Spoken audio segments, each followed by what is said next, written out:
Our Lady of the Abandoned. Sinabi sa kasaysayan na nagsimula ang ideya ng pagbuo ng imahen ng mahal na ina ng walang mag-ampon noon pang 15th century na ang mga namamahala ng isang ampunan sa Valencia, Spain ay ninais na magkaroon sila ng imahen na kakatawan sa kanilang institusyon. Dahil dito naghanap sila ng mga magagaling na manlililok sa kanilang lugar para gawin ang imahe ng mahal na birhen.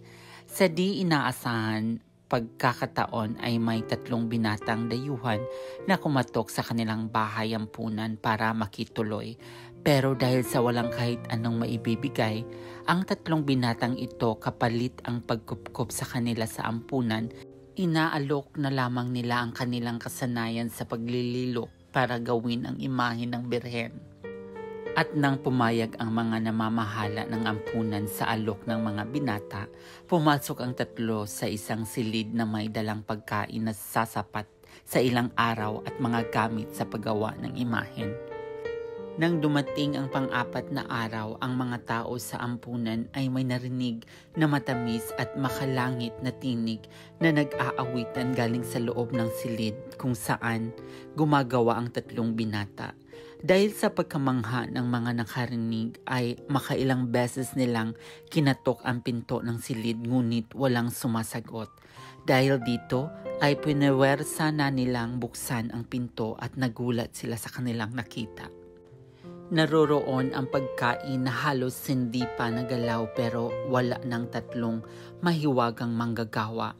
Sa halip sa gitna ng kwarto ay nakita nila ang napakagarang yari ng imahen ng mahal na birhen.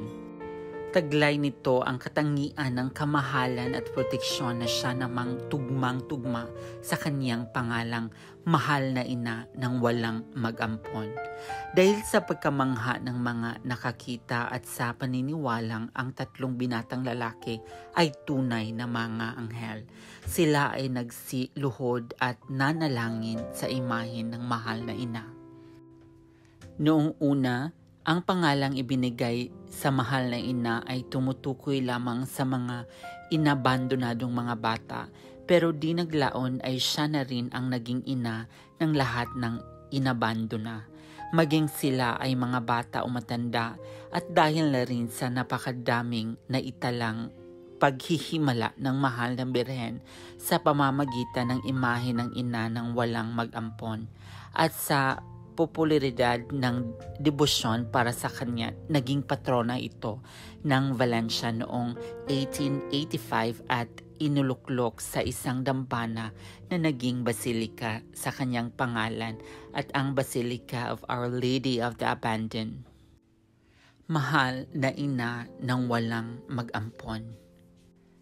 Have a blessed Sunday to each of us. Thank you for watching.